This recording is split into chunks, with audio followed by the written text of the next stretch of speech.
Assalamualaikum warahmatullahi wabarakatuh. Berjumpa kembali dengan saya di channel SG Lubar. Alhamdulillah, semoga Allah senantiasa melimpahkan kepada kita nikmat sehat, nikmat iman, dan semoga Allah memberikan keberkahan untuk kita semua. Amin. Pada pembahasan kali ini, saya ingin memberikan tips bagaimana cara membuat latar belakang penelitian pada bab 1 pendahuluan skripsi yang baik dan menarik untuk dibaca. Pembahasan dengan tema ini sebelumnya pernah saya berikan pada beberapa tutorial yang ada di channel ini. Namun pada kali ini saya akan kemas dengan penjelasan yang lebih simpel dan praktis dengan contoh-contoh yang sekiranya mudah untuk dipahami.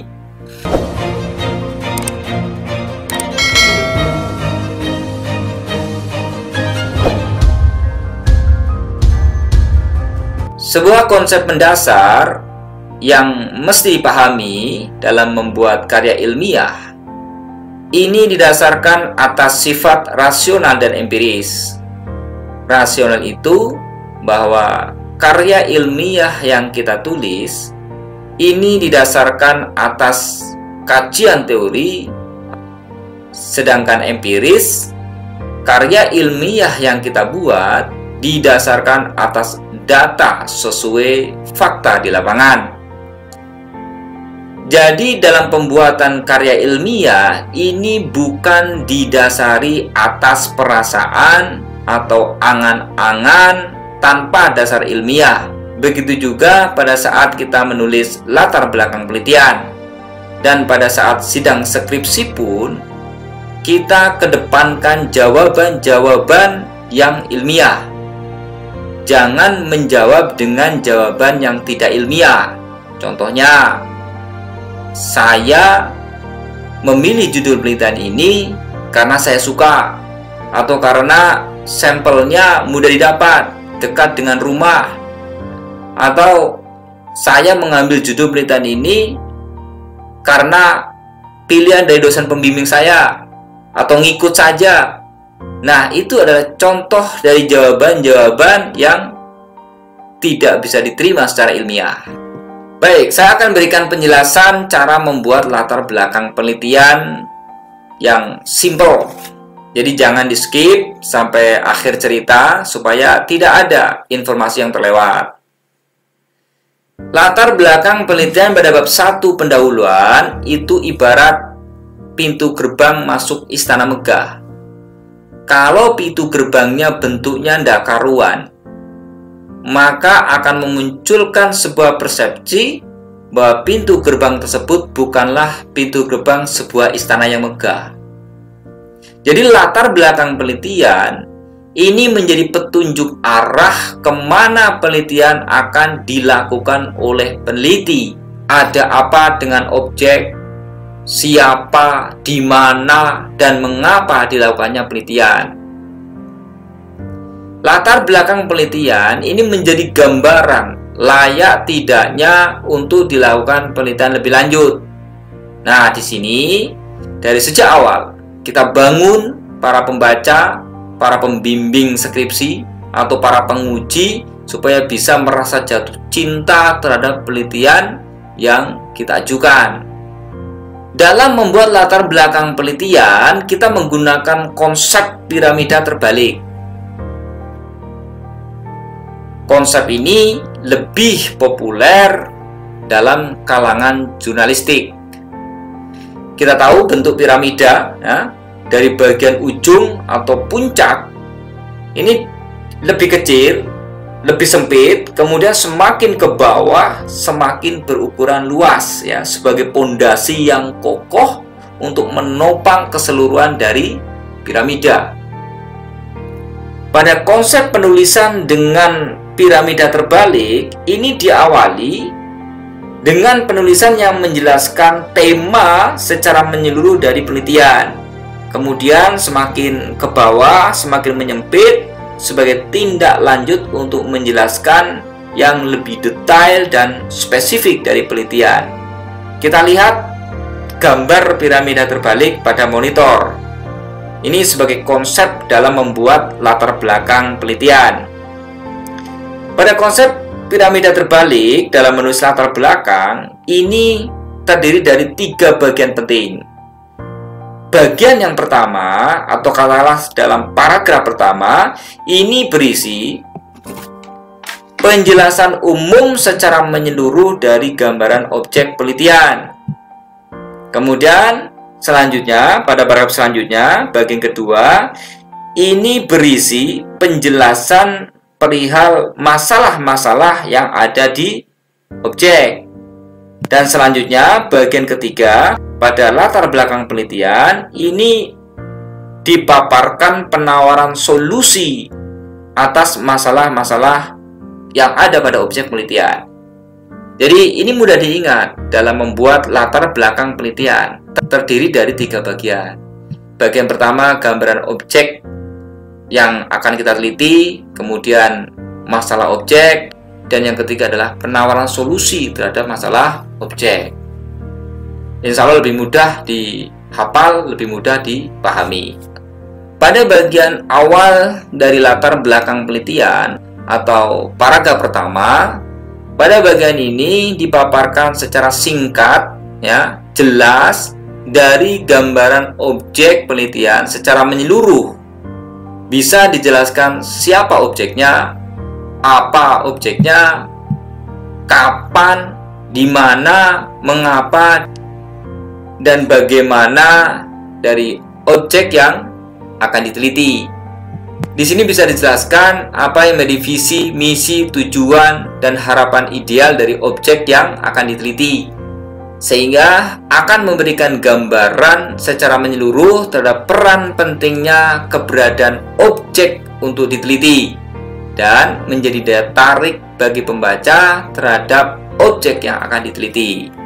Langsung saya berikan contoh pada bagian pertama dari latar belakang penelitian. Ya. Usaha kecil menengah atau UKM memiliki peran penting dalam memajukan pembangunan ekonomi di suatu daerah, bahkan mampu memajukan pembangunan ekonomi di tingkat nasional. Salah satunya adalah pertumbuhan UKM yang berada di wilayah kota XYZ. Objek penelitiannya adalah UKM di kota XYZ. UKM di kota XYZ menurut Kepala Seksi Bina Usaha dan Peningkatan Daya Saing terus mengalami peningkatan. Pada triwulan pertama di tahun 2017 meningkat sebanyak 553 UKM baru yang sebelumnya pada tahun 2016 tercatat jumlah UKM sebanyak 10.000 unit, sehingga jumlah total UKM mencapai 10.553. Diambil atau dikutip dari Syarif 2017. Peningkatan jumlah UKM di kota XYZ ini menjadi salah satu solusi dalam mengatasi ketimpangan sosial ekonomi di kota XYZ. Namun, dengan pertumbuhan jumlah UKM di kota XYZ bukan berarti tidak mengalami persoalan. Pemerintah terus berupaya untuk membantu mengupayakan para pelaku UKM bisa bertahan, bertumbuh, dan memiliki kinerja yang baik. Jadi dalam paragraf pertama dari latar belakang ini materinya lengkap, padat, dan singkat.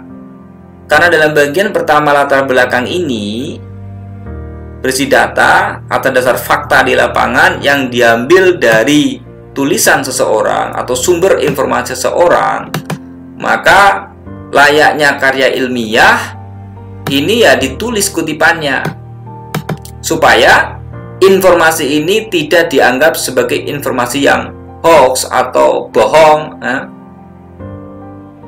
Jadi boleh saja ketika kita menggunakan data sekunder pada latar belakang dicantumkan sumber referensinya. Kenapa? Karena supaya kita bebas dari ancaman plagiat. Dan memang dasar dari sebuah karya ilmiah itu didasarkan atas rasional atau bersumber dari referensi-referensi dari teori-teori dan didasarkan atas data empiris. Nah, ini adalah merupakan data empiris.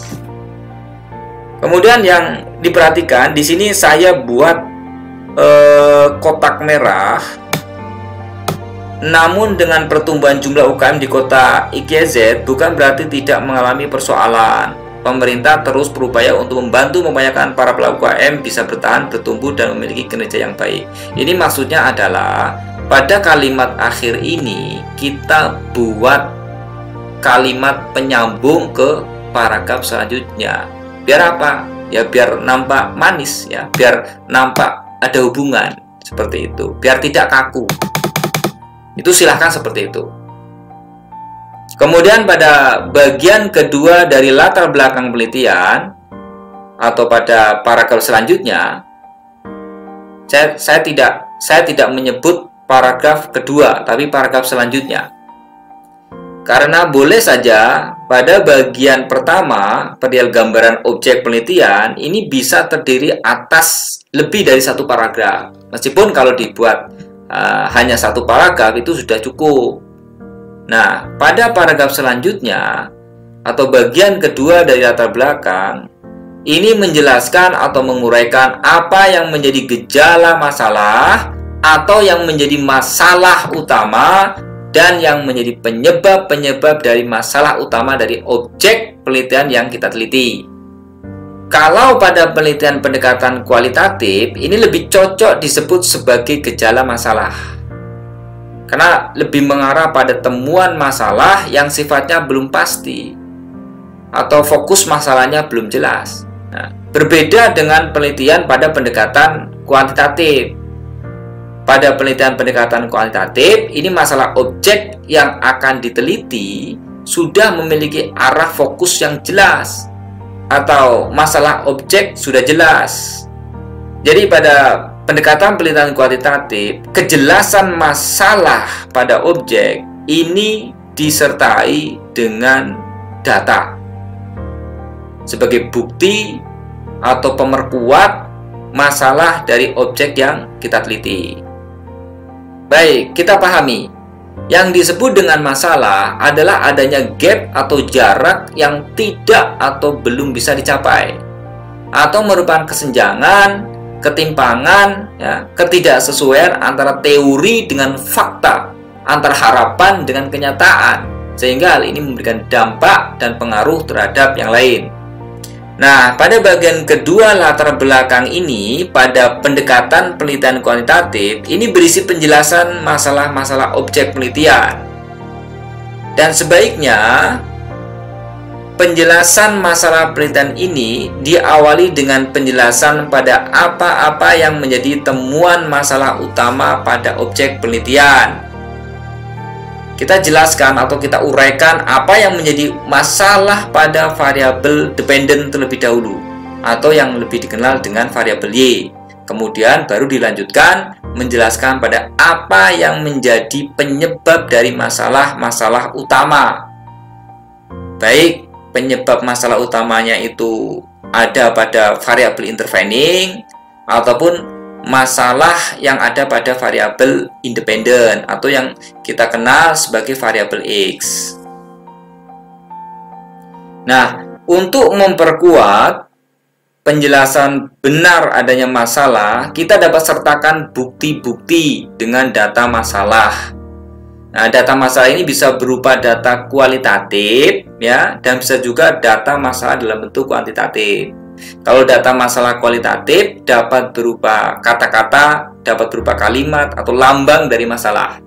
Sedangkan data masalah kuantitatif ini dapat berupa angka atau grafik atau tabel, ya. Contohnya tabel atau grafik masalah penurunan penjualan, data masalah prestasi kerja, dan sebagainya. Data ini dapat bersumber dari media elektronik, ya, dari situs web resmi, dari majalah yang terpercaya, dari buku, atau dapat juga data yang kita dapat dari observasi langsung ke objek penelitian, ya, pada saat pra penelitian.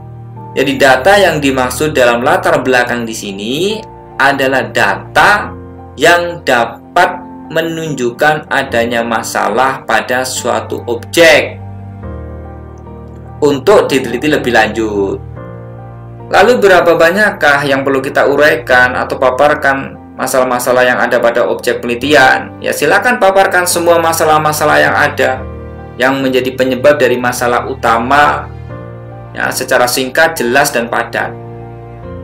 Dan dalam menjelaskan atau menguraikan masalah pada latar belakang, yang harus ada dalam penjelasan masalah adalah minimal terdiri dari variabel penelitian yang akan dijadikan fokus dalam penelitian atau yang nantinya menjadi variabel sesuai pada kerangka pemikiran penelitian. Nah, ini saya berikan contoh ya cara membuat bagian kedua dari latar belakang penelitian yang terdiri atas uraian masalah-masalah pada objek penelitian.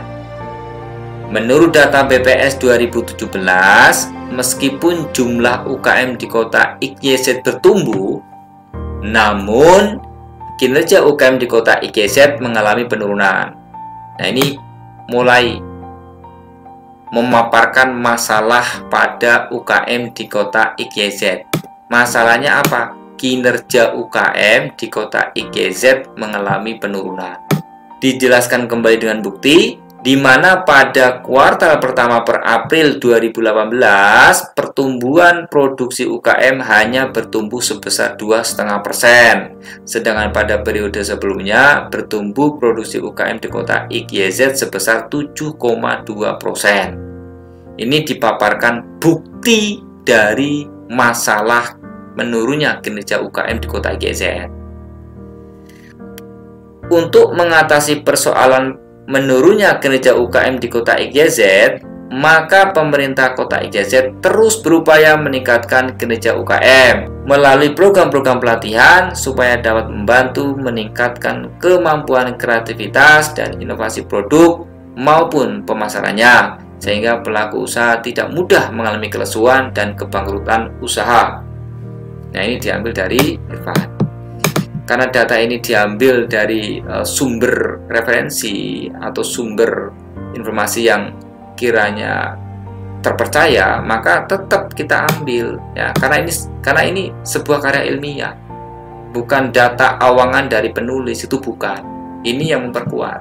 Jadi kalau kita menulis atau mengutip sumber informasi dari tulisan orang lain ya, tidak dicantumkan sumber kutipannya, seolah-olah ini adalah tulisan kita ya, kita akui ya, ini namanya plagiat. Jadi jelas dalam paragraf kedua ini berisi masalah ya, masalahnya adalah penurunan kinerja UKM, kemudian dijelaskan ya dengan data dari masalah penurunan UKM, yaitu data pertumbuhan produksi atau kinerja dari UKM yang awalnya kinerja UKM 7,2%, kemudian pada tahun berikutnya kinerja UKM malah turun menjadi 2,5%. Ya, ini datanya. Ini data dari masalah utama kinerja UKM. Selanjutnya pada paragraf kedua, nah ini kalau kita bedah ya, setelah paragraf sebelumnya menjelaskan tentang masalah utama atau variabel Y, kemudian selanjutnya adalah memaparkan masalah-masalah yang menjadi penyebab dari masalah utama.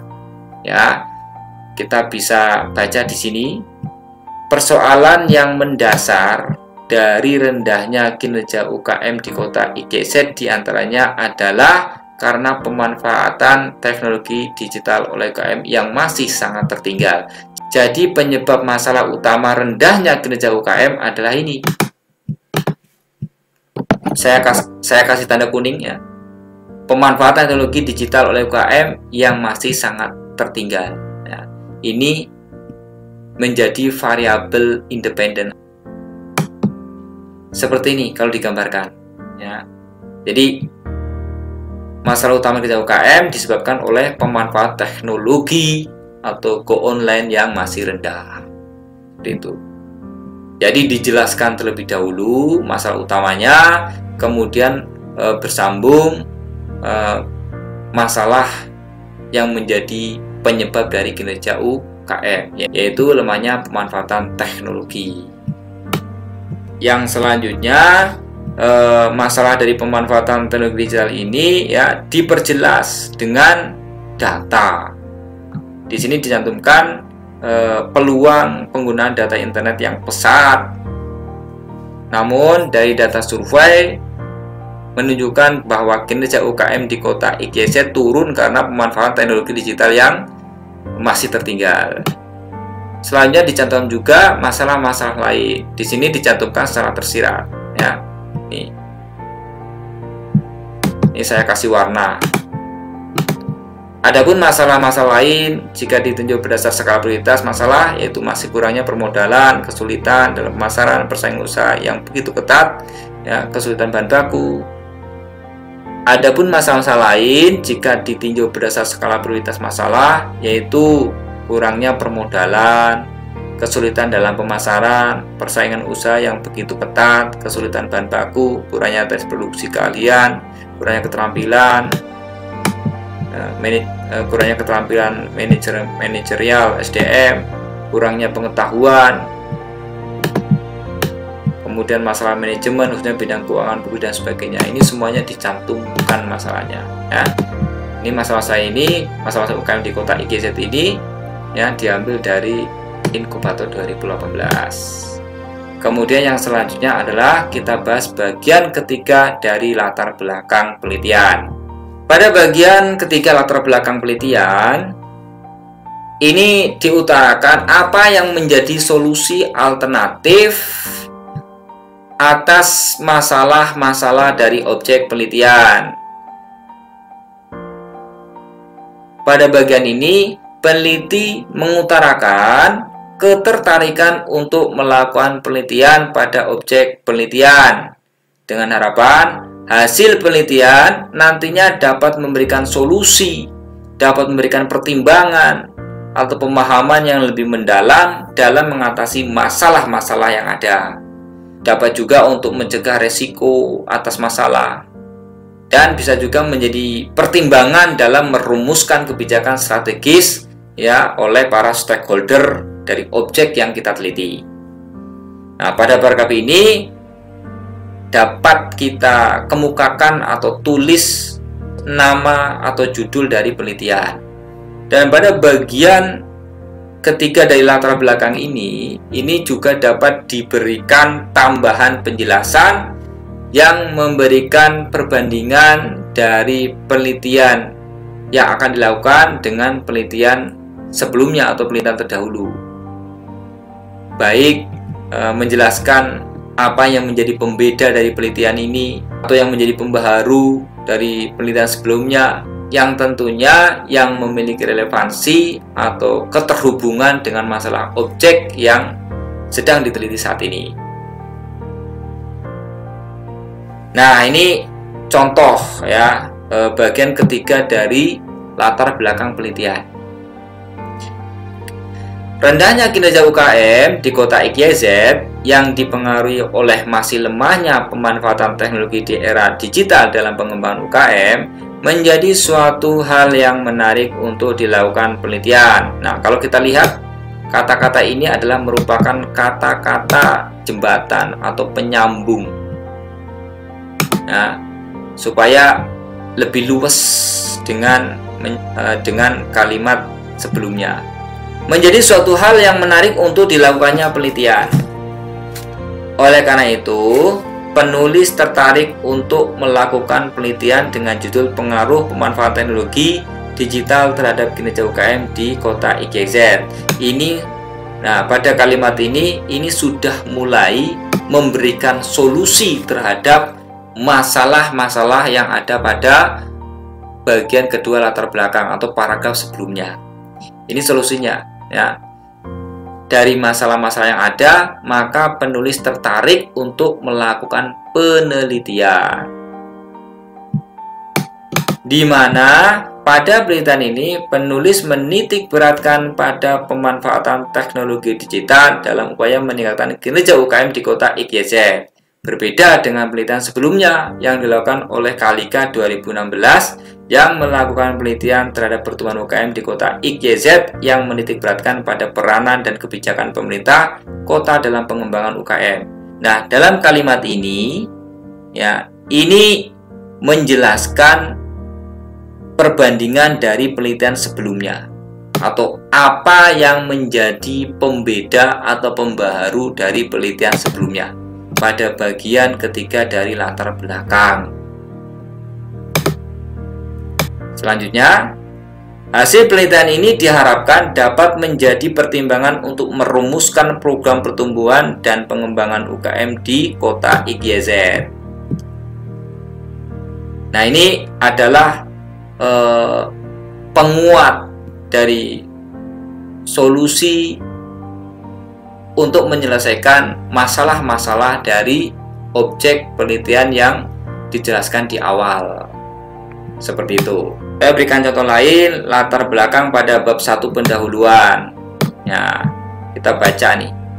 Kebutuhan dasar manusia yang paling pokok adalah pangan. Manusia dikurniai keinginan untuk menciptakan sampai wujudkan serta memilih makanan dari membuatnya lapar sampai apa yang membuat kenyang. Makanan adalah segala sesuatu yang dikonsumsi atau masuk ke dalam tubuh yang membentuk. Nah, ini pemaparan teori ya. Dan seharusnya kalau pemaparan teori diambil referensi, ini sumber kutipannya ditulis ya. Karena kalau karya orang diambil ya, atau diparafrasekan atau dikutip kok tidak dicantumkan sumber referensinya, ini kena pasal plagiat ya, mencuri karya orang lain. Kemudian paragraf selanjutnya, kebiasaan makan yaitu salah satu cara individu atau kelompok individu dalam memilih pangan apa yang dikonsumsi sebagai hasil dari reaksi terhadap pengaruh fisiologi dan soal kebudayaan. Kebiasaan makan yang terjadi pada remaja dipengaruhi oleh banyak faktor. Sesuai yang dimakan oleh remaja tersebut dapat ditimbulkan. Nah, ini luas nih, meluas teorinya ya. Ini meluas pemaparannya ya. Lagi, hampir setiap manusia di Indonesia untuk memenuhi kehidupan sehari-harinya mereka makan, baik membuat sendiri ataupun memakan makanan cepat saji. Pada zaman modern saat ini dan semakin besarnya kemajuan teknologi, maka kehadiran makanan cepat saji semakin memudahkan manusia dalam memenuhi kebutuhan sehari-hari. Nah, ini sudah 3 paragraf saja masih belum bisa ditemukan benang merah dari latar belakang penelitian ini.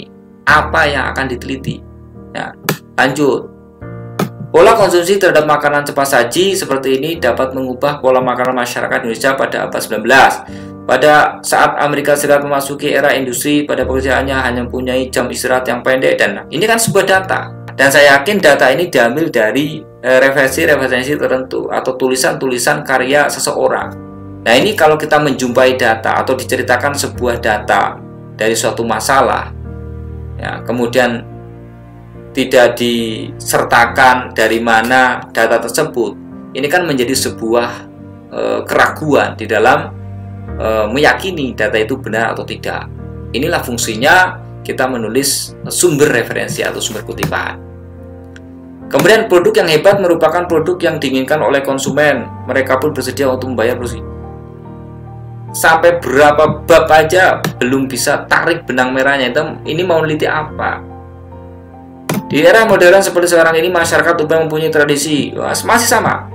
Bertrand mendefinisikan fast food sebagai makanan yang dapat disesuaikan. Nah, ini masih sama, bicara makanan ya, bicara makanan tapi nggak jelas apa yang mau diteliti sebenarnya. Itu. Banyak penelitian yang menyebutkan bahwa mengkonsumsi makanan cepat saji karena sebagian besar masyarakat yang rutin mengkonsumsi. Nah, ini juga masih belum bisa ditarik benang merahnya. Udah berapa paragraf ini? Semakin banyak restoran cepat saji atau fast food di Indonesia menyebabkan berubahnya gaya hidup masyarakat. Semuanya menjadi serba instan, cepat, praktis, tanpa memikirkan kesehatan sama sekali. Nah, ini belum bisa ketemu nih apa yang mau diteliti. Tidak ada faktor tunggal yang dapat dikatakan menjadi indikator penyebab sukses ya. Secara signifikan tingkat pengetahuan seorang berbeda antara satu dengan yang lainnya. Ini belum jelas ini ya. Ini latar belakang penelitian yang kurang pas ya, kurang sesuai. Nah, ini. Untuk mencapai visinya, McD adalah restoran cepat saji. Mulai di sini nih. Menawarkan ayam goreng dan burger merupakan khas Amerika dan mempunyai visi misi sebagainya. Dan pada tahun berhasil mendirikan. Nah, ini sudah menjelaskan objek penelitiannya. Tapi masalahnya apa? Kita belum ketemu juga. Untuk mencapai visinya selalu memberikan pelayanan yang memuaskan. Masih ya. nanti memiliki pangsa pasar yang cukup luas, tetapi jika dibandingkan dengan top brand pesaingnya seperti KFC, maka McD ukurannya cukup jauh di bawah, berada di bawah. Nah, ini sudah mulai menyampaikan masalah, ya, masalah dari objek yang kita teliti. Jadi yang paragraf ini adalah menceritakan kondisi objek penelitian, kemudian ini mulai menceritakan masalah objek penelitian. Sudah berapa paragraf ini? Ya, panjang sekali. Nah, ini sampai di sini nih. Ini masih ini latar belakang, tetapi ya sebagaimana mengkaji teori. Nah, ini ya. Jadi ini adalah contoh dari latar belakang yang kurang pas. Jadi kita simpulkan bahwa dalam menulis latar belakang sebaiknya gunakan konsep atau metode piramida terbalik, di mana yang pertama kita tulis diawali dengan tulisan-tulisan yang sifatnya umum, general, serta menggambarkan secara tersirat keseluruhan dari objek penelitian. Kemudian bagian selanjutnya kita paparkan temuan-temuan masalah dari masalah utama, kemudian berlanjut ya ke penyebab dari masalah utama, dan selanjutnya ditutup dengan solusi apa yang ditawarkan untuk menyelesaikan masalah. Pesan saya dalam membuat latar belakang ini, jangan panjang lebar, terlalu mengulas banyak teori, tidak mengarah apa yang menjadi alasan dalam melatar belakangi dilakukannya penelitian. Terima kasih. Demikian pembahasan latar belakang dengan konsep piramida terbalik. Apabila para mahasiswa atau Anda sekalian yang menyaksikan tutorial video ini ingin mendapatkan contoh cara penulisan latar belakang yang saya gunakan dalam tutorial ini, silakan saja ditulis pada kolom komentar. Untuk subscribe, kemudian tekan tombol lonceng supaya para mahasiswa atau saudara sekalian bisa terus mengikuti update informasi dari apa yang terus akan saya sajikan dalam channel SD Lubar. Terima kasih. Wassalamualaikum warahmatullahi wabarakatuh.